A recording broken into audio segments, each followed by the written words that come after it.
Constructing your life is about much more than just building a bank account.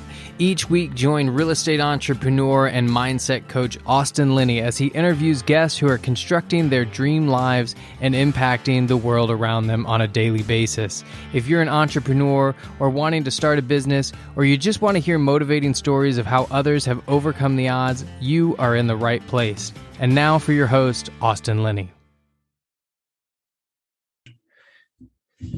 Guys, welcome back to Construct Your Life. There are a couple people that I respect talk about a lot, and this is one of those gentlemen. And I have the honor of having Mr. Bill Allen here. How are you doing, sir?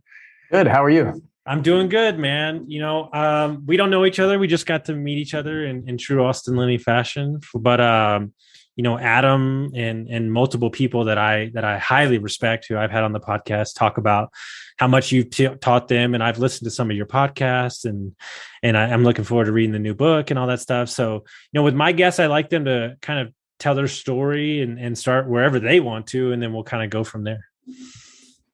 This is like the biggest open-ended question ever. So I'll take it. And some guys go back to like 1 year old, or some dudes talk about like a year ago. You know, at the end of the day, you know, a lot of my audience are young people getting into the game, and I'm trying to teach them about life. Like I really think that business is pretty simple when you understand the mechanics of it. And it's that life thing that always gets in the way. Well, you know, you're 100% right.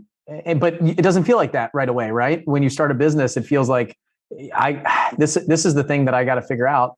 And it's the hardest thing ever. But then once you've got it and it's running, you're just like, wow, I can start 5 more of these tomorrow. And you feel like you just got there. But when you look back in the rearview mirror, which none of us ever do, by the way, look back and see how far we've come, you realize, man, it actually was a long journey and a hard one that seems easy now, right? So I'll go back. Maybe I'll give just a framework of how I make decisions and think and that kind of stuff. So I was like a closet entrepreneur as a kid, but I had no idea until I started this real estate business. So like I was a hustler. I would mow grass all the time. I would try to always turn $1 into $2 or $3. I trade baseball cards. I was like the 13-year-old kid at a baseball card show that was in the mall. I grew up in Columbia, Maryland, outside of Baltimore. And there were all these like 40 and 50-year-old guys there. And I was this little 13-year-old kid that was like trading and negotiating sales on my baseball cards. And looking back, I almost got kicked out of middle school because I was selling candy out of a pencil box. I don't know if your listeners, if they're young, they don't know what a pencil box is, but it's like these little plastic or wooden boxes that pencils came in when we were kids. And I'd set up all my candy, like we'd buy candy in bulk and I'd break it up and sell it. All the stuff that says not for resale, I'd like break it up and sell it. And then it went so well before school, like we'd walk to school and we get there like an hour early, and they'd have this little area that was open in the winter when it was cold. We could go in and all the kids would show up, and I'd open my store for like an hour until they opened the main door. And when I saw them coming, I'd like close up shop and put it away. And it got so profitable that like around the corner, I would have another kid that was selling candy for me at the other entrance. And then he would get a percentage of the sales and stuff. So fast forward, I was an engineer. I went into the Navy, flew helicopters and airplanes for the Navy. So I'm a very analytical thinker. I make decisions based on data usually and science, not too good with words, just kind of math. And then I started getting into real estate when I bought a house and I would move every year. I moved 16 times the last 18 or 19 years or so. So I moved a lot, and I'd fix up a house, move, and then rent it out. And then I saw my net worth increase. It started to become interesting to me, and I wanted to figure out how to make more. Flipped my first house, made $43,000. I said, holy crap, this is half of what I make for the year in my salary as a military pilot. How can I do more of this? I did one more. I made $45,000 on that one. And that's when I realized that I need help. I was doing one house a year, and that's it. And I hear people doing 100 houses. I just wanted to do 12. I wanted to flip 12 houses a year. And I found somebody who's doing like 100 or more. He said he's never seen the properties. He doesn't know how to screw in a light bulb. I'm in there like hammering, learning how to lay tile and like learning the trade. I thought I had to do everything myself. And he had systems and process. My whole life revolves around systems and processes. This is the way I think as an engineer. So I joined his mastermind group. Never bought a book. I never went to a training, never paid for anything. I thought that paying for education was like the worst thing in the world, but I have a bachelor's degree, a master's degree, and the Navy paid $1.6 million for me to go to test pilot school. So probably have like $2 million in education, formal education, but never thought that I should invest money in myself, because that's kind of what people talk about online and on social media and stuff like that. And so I joined this program, $25,000, and I went from doing one deal a year to 76 the first year, then 135 the next year, then I did 187. Then we were doing over 200 deals a year for the past few years. That's changed a little bit. Since post-COVID, we've kind of slowed down a little bit, kind of got a little bit smaller and try to become more profitable as a business. And actually, Adam is taking over my company and is growing it back up again. So different story there, but that's kind of it in a nutshell. I was wholesaling and flipping. I do some money lending. We do some multifamily stuff now. And that mastermind company that I joined for $25,000, I bought it 2.5 years ago, and I own it now. So that's kind of the cliff notes of the last 40 years or so. So my first joke is my new rule, if I'm at a real estate conference or on a call with somebody, is my immediate answer is, you're in multifamily or real estate, you had to be an engineer. If it like, I'm not like every multifamily guy I meet, they're like, oh yeah, I used to be an engineer. And like, maybe it's because my grandfather were engineers, and the joke around them was you don't ask them, you only ask them yes or no questions. Maybe I could just hear it in their voice. But what do you think? Because there's a lot of people, like if you look at real estate investing on social media, it seems very face front. Like it seems you got to be out there talking your game, smacking. But when it comes down to the numbers, like there's a lot of people out there that are really good at said, numbers or data or something. And do you feel like you're almost kind of that face where you're not like, I'm just the get it done guy because I study the numbers, and there's those face flash, like flipping and wholesaling is pretty flashy. Like I know every guy that does it in Arizona. I used to live there, and it's, it's dripping with ego. It's dripping with cars and everything. Like, do you think that's just a different personality you set? Maybe you show the way for people that aren't maybe as face forward? Okay. So, let's unpack this a little bit, I guess. When I got into real estate, people said, you're actually going to have a problem as an investor, as an engineer, because you're going to overthink and overanalyze everything. And you're not just going to jump.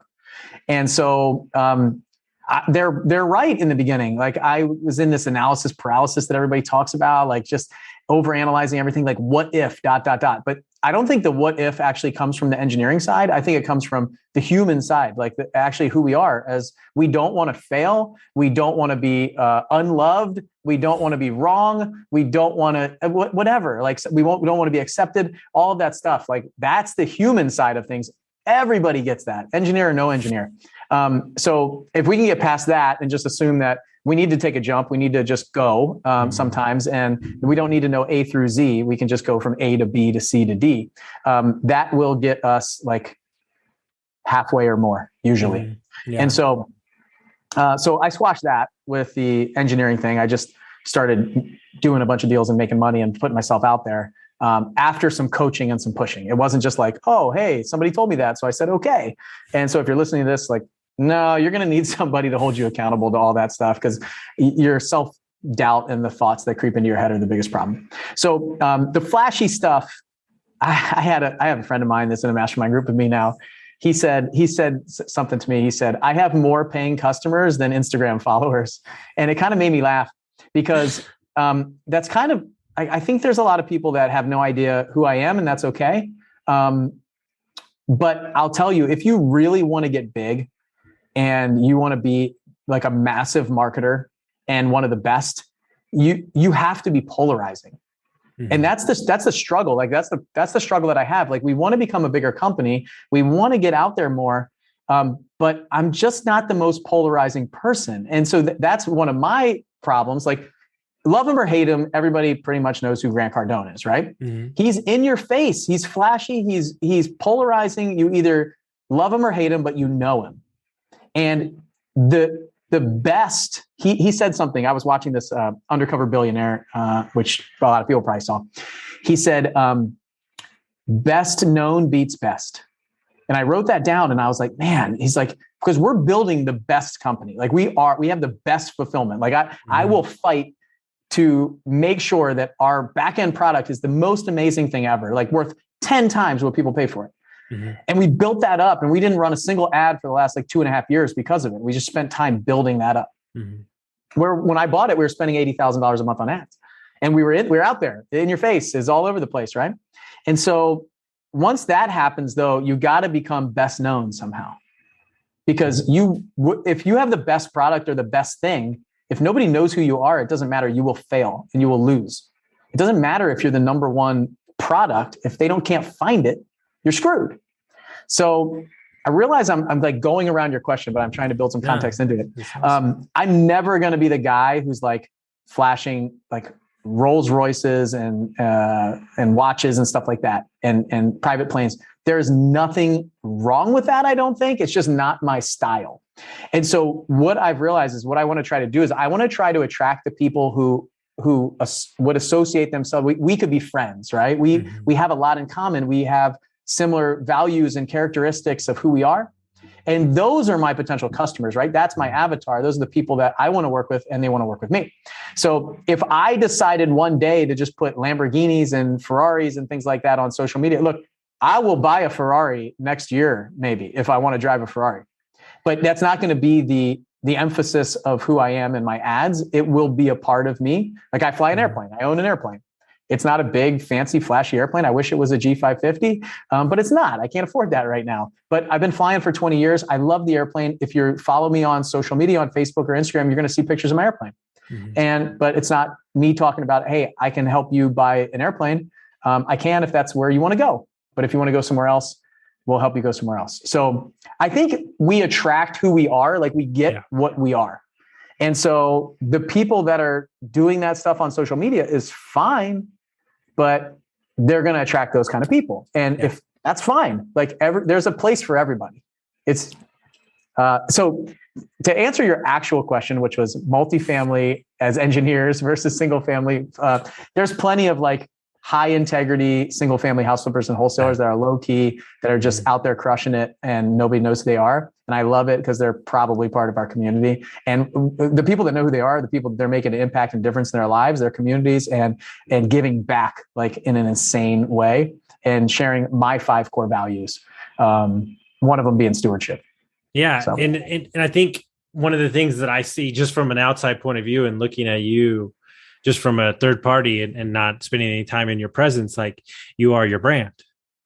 And at the end of the day, like that's what you're searching for. And, you know, my coach always told me that you'll never have to worry about finding coaching clients because you only coach what you've been through.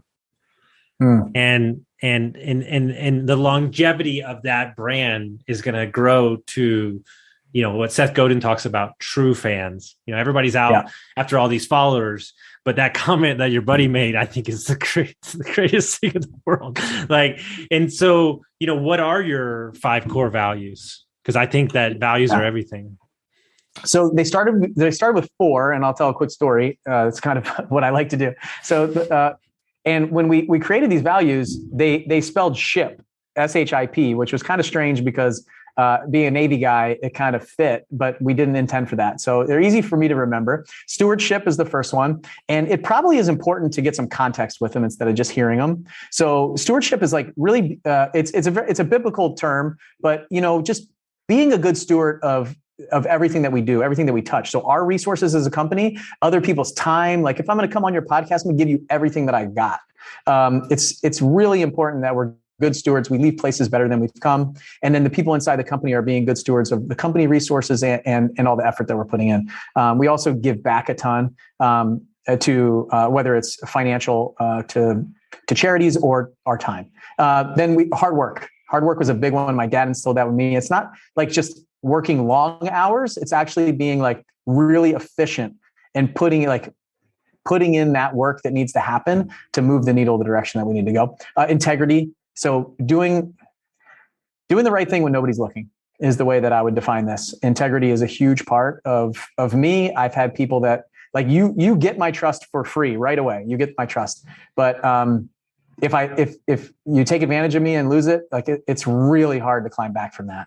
But you don't have to earn my trust really. You just kind of get it right up front. But I just surround myself with people who do the right thing, regardless. Like money is the mirror. It holds up a mirror to us. I think we see who we truly Do you mind are. if I stop you right there? Because Yeah. that you and I are very similar in that point, and a lot of people have told me, not they're not like talking, but they said like, be careful, like you trust really easy, and I'm like, look, I'm probably going to get burned, and it's happened a lot in my life, but I've also won a lot on the other side of that by seeing there was more to that person than maybe they knew on themselves. Do you feel the same way? I do. I've been burned plenty of times, and it's going to happen again. And to be perfectly honest, most of the time what we carry around is just like the financial losses that we had, like maybe as a bad loan that I've done or something like that that's happened, which it has happened and it probably will again. I learn from it each time, but I'm not going to. I'm naturally skeptic, and I think through all the different angles from the beginning. But if we don't open those doors, like how many more doors open for us because we don't have to like earn your way in to our time or our trust. We just like show up there, present for the people, get interested, want to be a part of things, and would rather go on that than what if these 5 different things went wrong, or I need to wait. Yes, I agree with everything that you said. Like, I really do think I'd rather go that way than like, I don't trust anybody. Well, it's the same way. It's the same way. It's the same way in love, right? If you really want to talk about it, like your need to hold your heart back, to not get hurt again, is the reason that nobody's showing up for you. It's the same thing in relationships. And so it's great. It's the first time I ever heard that, because I have been, roasted many a times in my life, but I'm better for it. So I didn't mean to interrupt. I just thought that was a huge point. So no, I think you're right. Because we get beaten into that gets beaten into us our entire life. Like, be careful, watch out, slow down. Like, and I don't know. It's a shame. Really, it's like going to Spain and not talking to them because they're Spanish.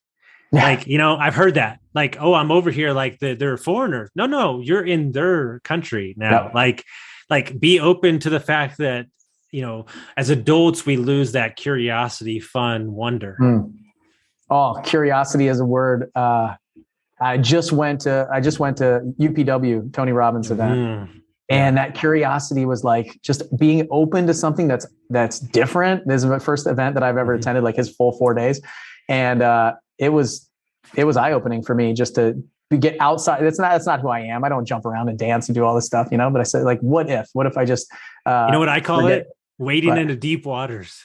That's it. Yeah. I wait, dude, I have an NFT show right now. I couldn't even tell you what an NFT is, but like my flaw is, what I've met through that? Amazing human beings that want to get into real estate that are only in crypto. Like that was not my intention, but now they have an olive branch into the real estate world because I decided to show up, even though I might look stupid. Oh yeah. Oh, hey, believe me, I look stupid on a regular basis, and there's no other way to learn. Like, how else are you going to learn if you don't jump in? And something new, I'll tell you, it doesn't mean it's not good, it's not beneficial, and it's not right for you.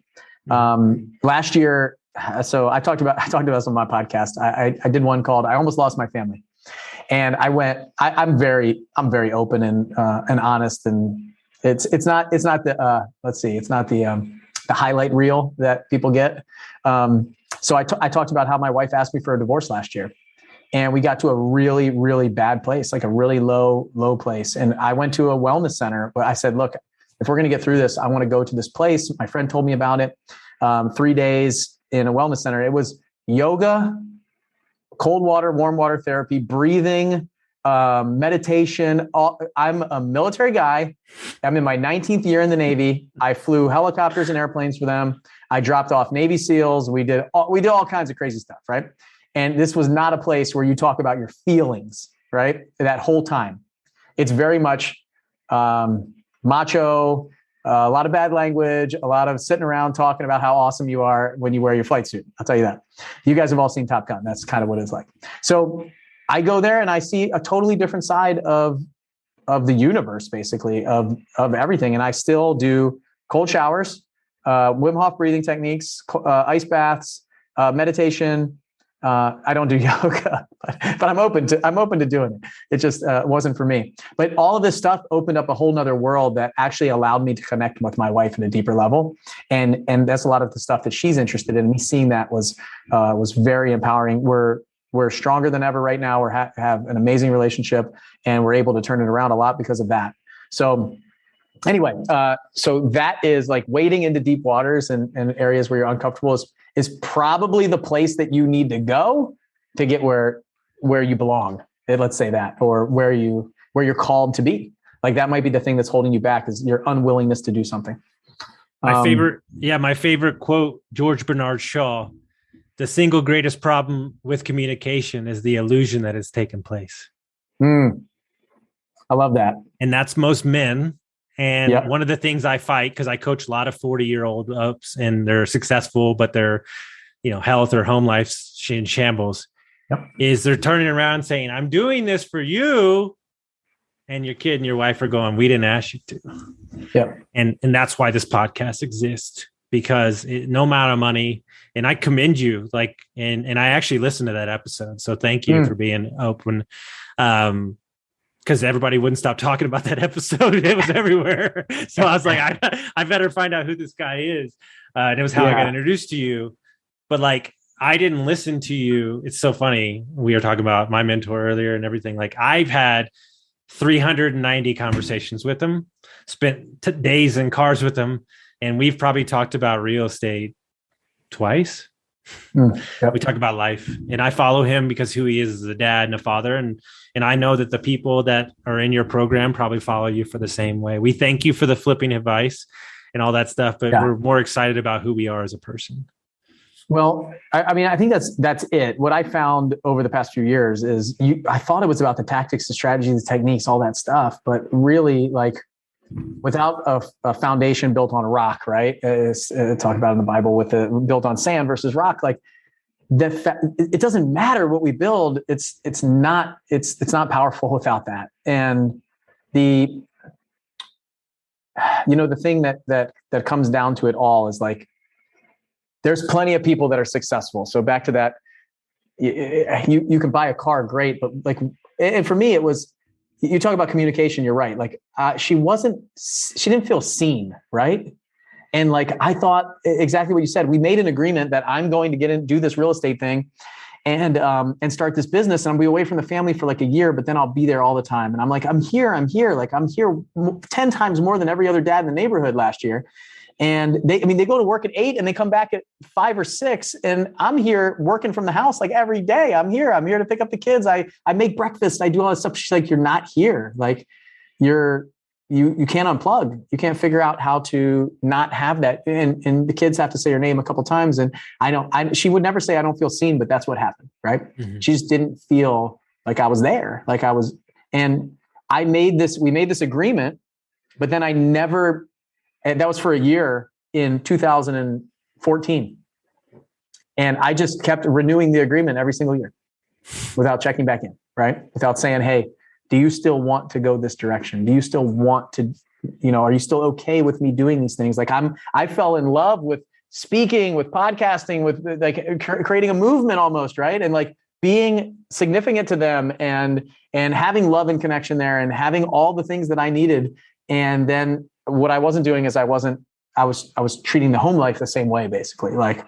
There's a whole lot of things that I was doing wrong that I just hope that I find as many people before things get really to the bottom and crashing down, to say, "Hey, just be careful, because business can get very addictive, very addictive. Whether you're good at it or not good at it, it can become very addictive." So I've learned from people like you and my mentor and my coach. And what I've tried to do is, it's not easy, but I've positioned my weeks strategically, where Monday, I'll go from 6 to 6 all day today. And then Wednesday's the same thing. And Tuesdays from 4 a.m. to 12. But that's to give me Thursday, Friday, Saturday, Sunday. And that's not I won't take meetings, but my coach said, you physically made it happen. Mentally, you're not there yet. Yes. But I know it's coming. But like, this was a big thing to me. So like, hey, look, I can go create 6 figures in my coaching business and work 4 days a month. That's no bullshit. Mm-hmm. Okay. But I also want fulfillment and impact. And so I'm going to create jobs as long as it fits in this box. Well, and you said it there. Yeah. You hit it. You got it. Fulfillment. You said that the word, right? Mm-hmm. There's an art piece to it that you really enjoy and love. And there's no amount of time that time's gone. Like right now, I love doing this. Like I love talking about this stuff. I have no idea what time it is. Don't care. We could talk for 4 hours. I feel like 5 minutes, but you get me doing other stuff. Like you take me to a cocktail party and start having small talk with somebody about something I'm not interested in.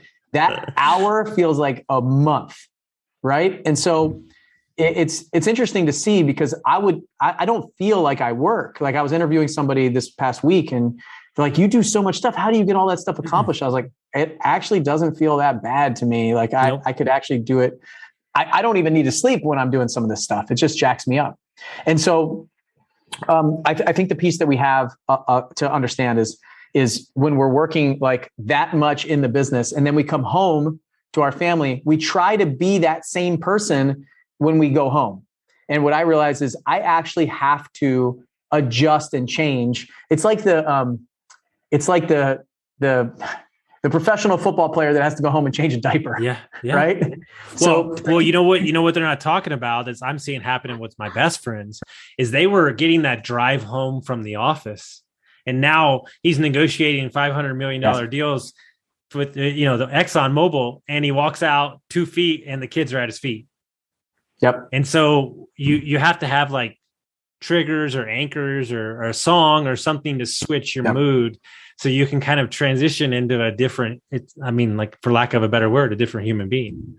Totally. And because my wife was like, this is not a business transaction. Like we can't just have meetings and you run the family like a business. And I'm sitting here going, and you're military. So it's like, exactly. I'm like, no, the family does need to be run like a business. Like, absolutely. I could get this thing like wired. It'd be perfect. We could run it like a business, have a meeting once a week, have our annual planning session at this resort. And she's like, nope. So she brings me back into the present because I live like way in the future. And then I bring her into the future. Like we're really good balance. And what we realized, I kept trying to be like, you need to be all here in the future with me. And she's like, no, you need to slow down.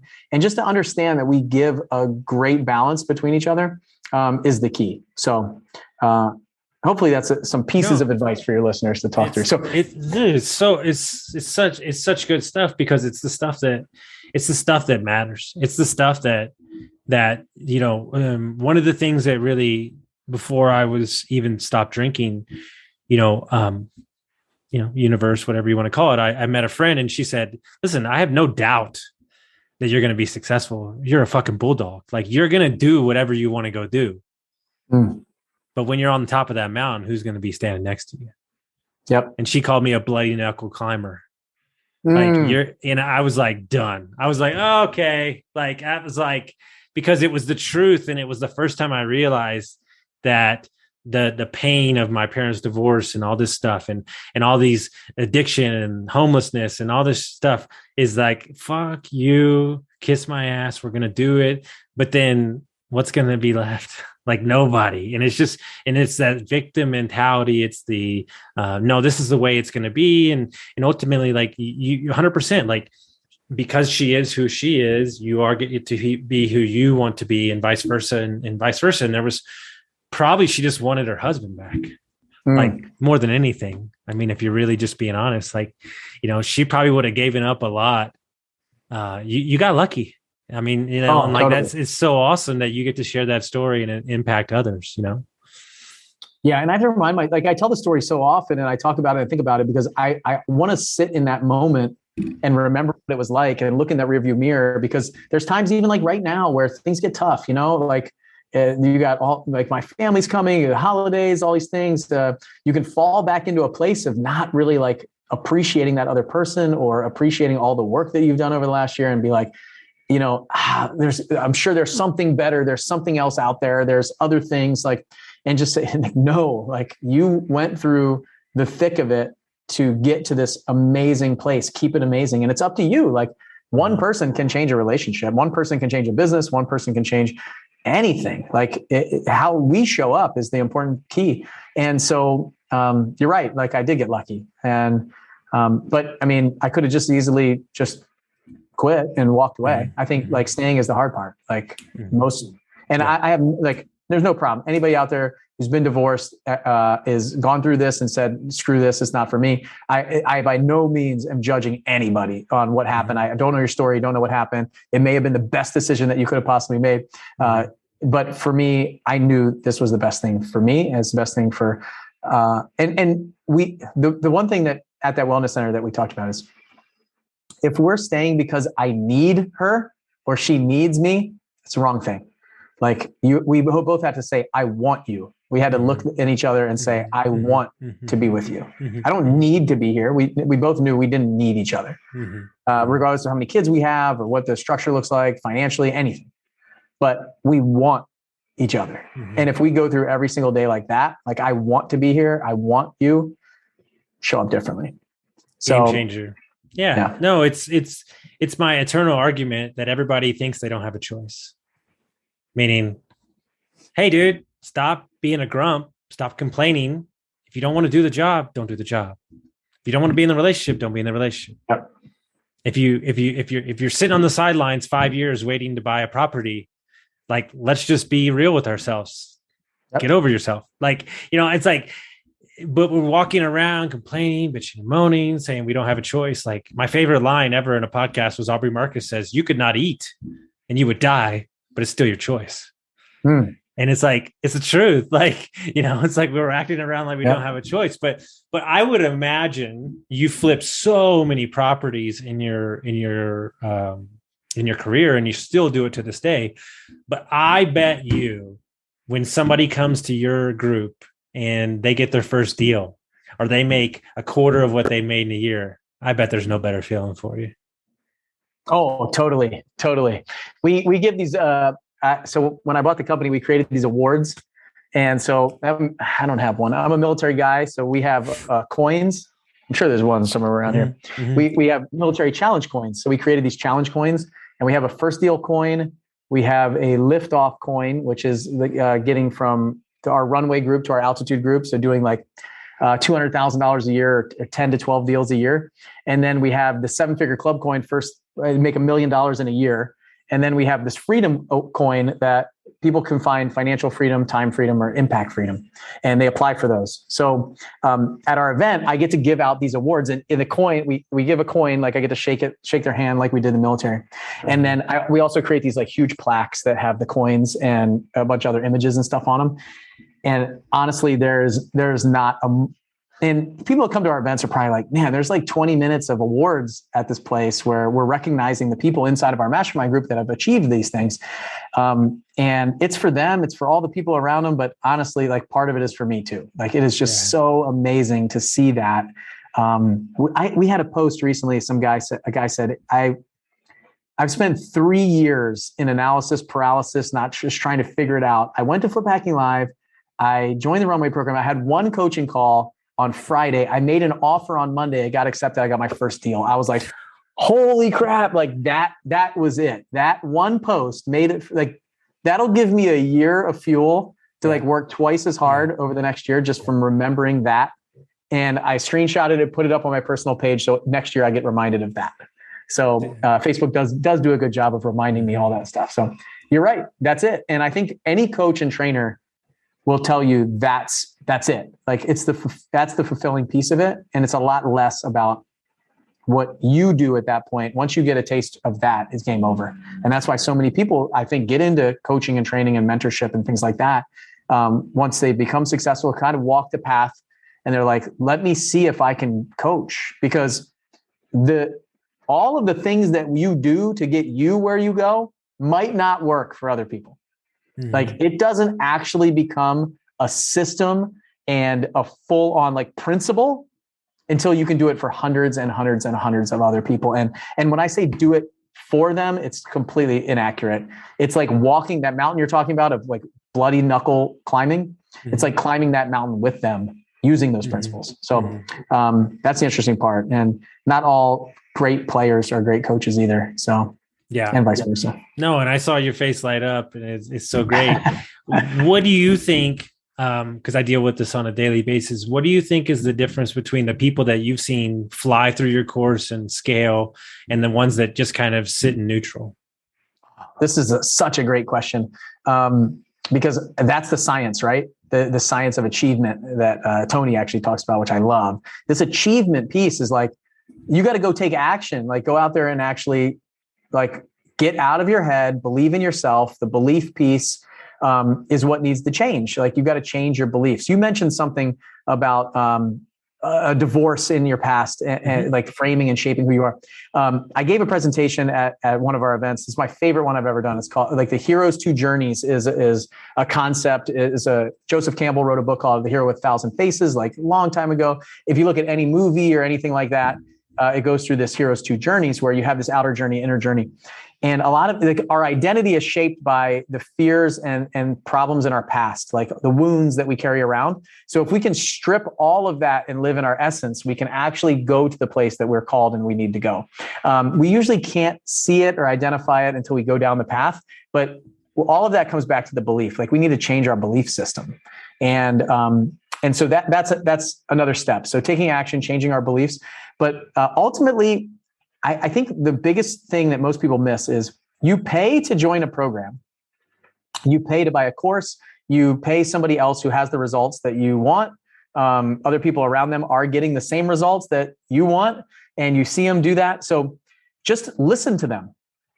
I know this is like a crazy thought, but like, just listen and do what they're telling you to do. The most successful people just follow the system. Like, if you already knew how to get there, you'd already be there. Like, I hate to break it to you, but when I paid $25,000 to hire a coach, when he told me to do something, I did it. It's not like Michael Jordan showed up. Actually, he did show up in high school, and his high school coach sat him on the bench and cut him from the team. Like, it's because he wasn't listening and he was showing off. So like, if you hire a coach, you pay somebody $25,000 or $50,000, $100,000 or $5,000, doesn't matter. Like, just do what they're saying to do.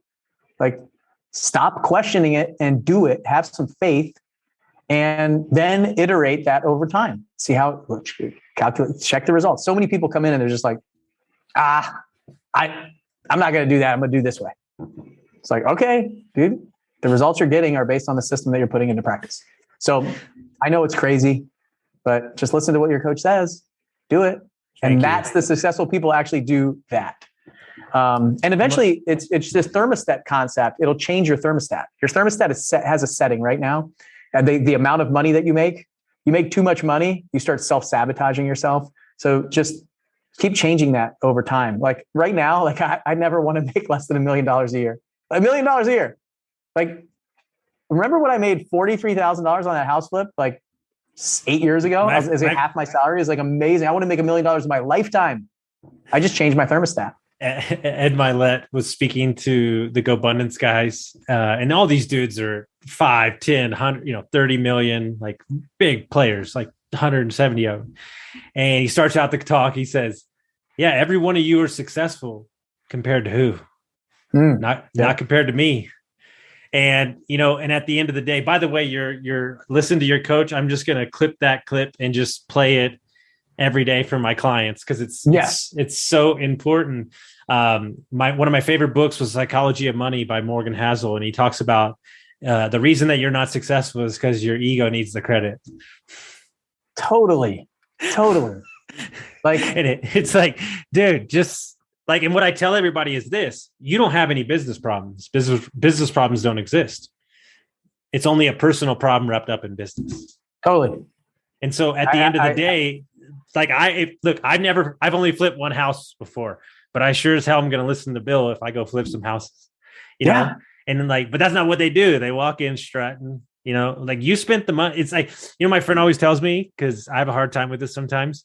He said, if you already spent the money on the vacation, why don't you fucking enjoy it? That's right. It's the same That's thing right. when you sign up for the flipper thing. And at the end of the day, you're not comparing yourself to anybody. You have your own things. And that's kind of my philosophy with like, I have a friend who's 24 and I think he's going to have 900 units this year, you know, and my philosophy is him compared to the 50-year-old is he's just dumb enough to be great. He just doesn't care. Like he just doesn't care. And he has no context to life. And he's just being himself and he's leaning into it. But the 30-year-old, the 40-year-old, the 50-year-old is sitting there going, well, I know, but I got these kids, I got these houses. Yeah. But what if it all works out?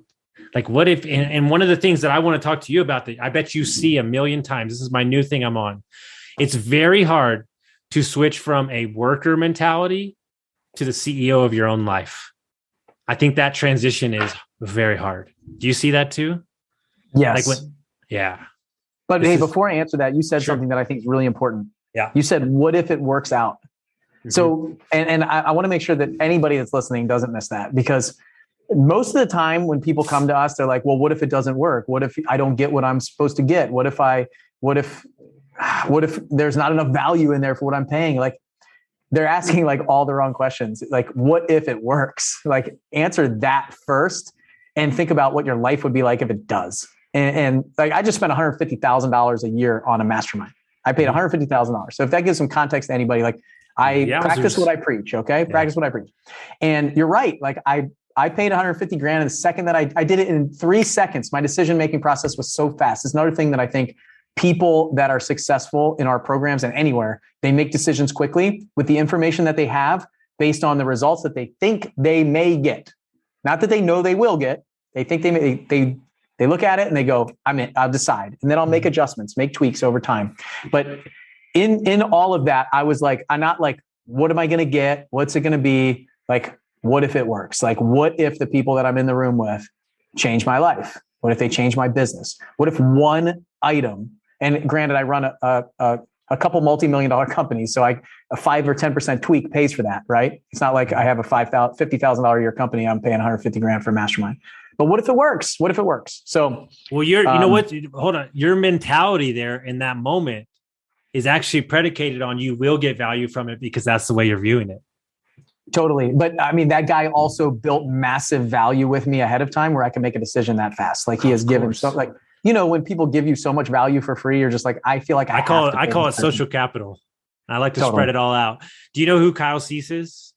So Kyle Cease is one of my favorite dudes, ex-comedian, ex-actor, doesn't plan for anything. It's how I operate my life. Gary Vee doesn't plan for anything, just let it flow. And he says the problem with people, let me see if I can get this quote right. It's super hard. But he said the problem is that people don't want to do that thing or tell the truth because it's really easy to see what they might lose by telling the truth. They have no idea what they might gain because they can't see it and it's unquantifiable. So that's basically the same thing that you're saying with the what if, because we can play the what if no game all the time, but start playing the what if yes game and you'd be surprised how your mood changes around something. You have to visualize the results before you get them. That's a big thing that I took away from Tony's 4-day event is he showed his, belief, action, results. He's got a cycle. Belief, action, results. Anyway, there's a fourth one. It's escaping me as I'm put on the spot, but the results, you have to visualize those results ahead of time. And he's like, how do you get results before you actually take any action? You have to visualize the results. That was a big takeaway that I took from that. It was like amazing to think about how often we visualize the negative result and then it stops us from taking action. But if we can visualize the positive result from that we're wanting to achieve, and that's what we look at and we think about and it's like real, then we can go take the action and not be afraid and fear won't hold us back. So, what if it works out? The CEO thing, hiring somebody was the thing that was holding me back in the beginning. I was just afraid to hire anybody in my business. So I wasn't even, I was the CEO of my life at that point, actually, but I had no business. And then when I created a business, I feel like I kind of like got addicted to that and tried to bring it back to to my life. And where I fell out of balance was the fact that I'm just a huge giver. Like we talked about trusting people and adding value and feeling fulfilled by other people's success. I just gave and gave and gave and gave and gave. And I was not selfish at all. Wouldn't take any time for myself, recharging, things like that. You meant we're very different people if you live your life based on no plan. I have like plans and structure and stuff like that. Yeah, but ultimately there's some things that we do share in common, which coming from the recovery space, this is the number one thing because I want to help so many people. I'm having to realize that as my coaching roster gets full, I'm really responsible to other people. So if I pay that person, I'll show up for that person. I almost have to force stuff in my week for me to recharge, or I'll burn myself out. Yeah. Oh, totally. And that's the thing for me is I was like, you know what? I always feel guilty. Like even just going out, I'd be invited for poker game with some friends, and I would feel guilty leaving my wife and our 3 kids. So she would have to put the kids to bed on her own and go do that. But I'm perfectly willing to watch the kids for a week while she goes on a trip. If she ever would, but she I have no problem. Like I give me the kids, like I want you to go do that.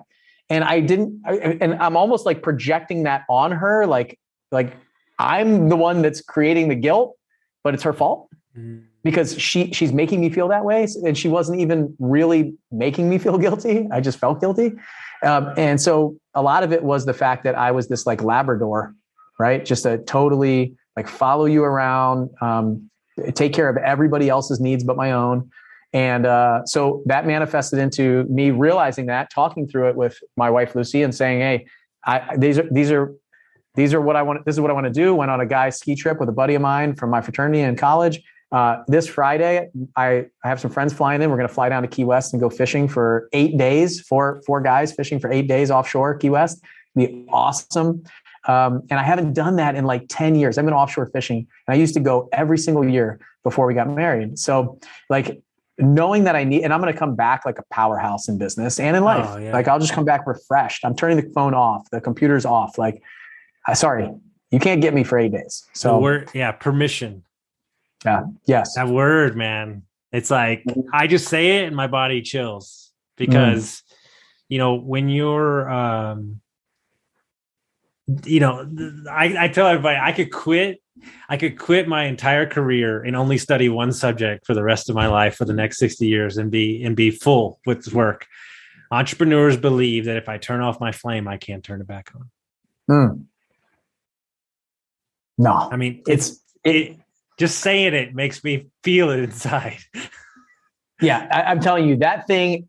It's funny because I feel like that entrepreneur flame was on when I was a kid, and it got turned off by college, the government, the Navy, all that stuff. My biggest fear was I don't want to be responsible for anybody else's pay. I just want my paycheck to come in, and it was like a little spark when I was a kid, right? I always loved money, turning $1 into $2, and now it's like a full-fledged, like roaring bonfire that is not even comparable to some of the other like entrepreneurs, like crazy visionaries that are out there in the world. So it's really interesting. I think all it needs is it's just a little bit of air on a spark that just turns into a full blaze. Like once it turns on, you're done. No, like, what I tell them is I said, lean into my craziness. You're good. Yeah, like if you saw my mind map, I'm like, just buckle up, boys. It's going to be a wild ride. Right. I show it. So I have an analytical business partner. Thank God. Let me tell you something. This man is not even working in the business right now because he's finishing up his military career. And I said, listen, whatever you want. I'll put your kids through college. I'll pay for you to have a salary, ownership. I don't care. Like, just come work with me. And so he knows that he's got a job waiting for him. He's a helicopter pilot in the military, and he just had a second kid. And I need him because if it wasn't for him, I'd be Airbnb in my car. I'd be Airbnb the dog. Like, but it's like, I love having those people around me because after I read Rocket Fuel, I was like done. I was like, okay, this is what exactly needs to be. But I want to wrap up before the hour. If people want to find out about your flipping course, a podcast, how would they do that? Yeah, I have a podcast called 7-Figure Flipping Podcast. I'd love it if you guys would check it out. I just wrote a book. That's kind of how we got connected, I think. and we're giving it away for free. Is it okay if I share the link for that? Of course. I can't wait to read it. Yeah. If you go to 7ffbook.com, it's like the number 7ffbook.com. You got to pay for shipping. It's just a free plus shipping book. We don't have it on Amazon yet. I think it's going up there for like $20, $25, but I think shipping is like $8. So we like drop ship it from a warehouse. So I'm ordering like 1,000. I'm speaking at an event. I'm just going to hand them out to people. Like my goal is just get that in the hands. It's seriously got like everything that I've learned over the past like 8 years, good, bad, others, like should save you thousands and thousands of dollars if you want to flip or wholesale houses. And I don't know. It's kind of like the map of, it took me 2 years to write this thing. So it's, I'll send you one. Maybe I should have done that already. No, I love it. So guys, remember when he said, show up and listen to the teacher? It's $8. Okay. Buy the fucking book, shut up, save yourself thousands of bucks. Same thing. I lost a bunch of money in business. I'm trying to tell you how not to do it, and all that stuff. So, man, I can't thank you enough. Seriously enjoyed this conversation. I know everybody's going to get a ton of value from it, and can't wait to support your book launch. Yeah. Thanks for having me. This was fun. I always need to be reminded of a lot of this stuff when I talk about it. For the next week, 2 weeks, it just keeps me accountable to go home. I love talking about the family life stuff. I think you're a little like me. I tell everybody, I've only shared this with like 3 people because I heard it only once other time before. The way I view my life is it's me, who's my body, and then my subconscious is walking side by side with me. And I have a photographic memory. So I'm always like, I'll replay this conversation like a week from now on the golf course. And I'll like think of stuff and like I'm always correcting. And I think if you have self-awareness, I think if you're never saying you're going to be perfect and you're taking this conversation what we had and you're saying, okay, there's a lot of nuggets in here. Let me write this down. Let me remind myself of that. And that's all you need to do. There's nothing more, nothing less. And you don't need to cram the whole encyclopedia. You just need to communicate and understand that life is greater than any dollar amount that you would ever make. Yeah, I love that. Yeah. All right, I'm going to walk side by side with my subconscious for the next few weeks on this. Dude, I heard it one time. Gary Vee was interviewing him. I was like, oh my God, I've been doing that for 30 years and I never heard anybody else say that. That was weird. So now you've only told 4 people and everybody that's and everybody on my podcast. Well, you can take it, use it. It's all good. Guys, share this with somebody. You get some value and we'll see you next time.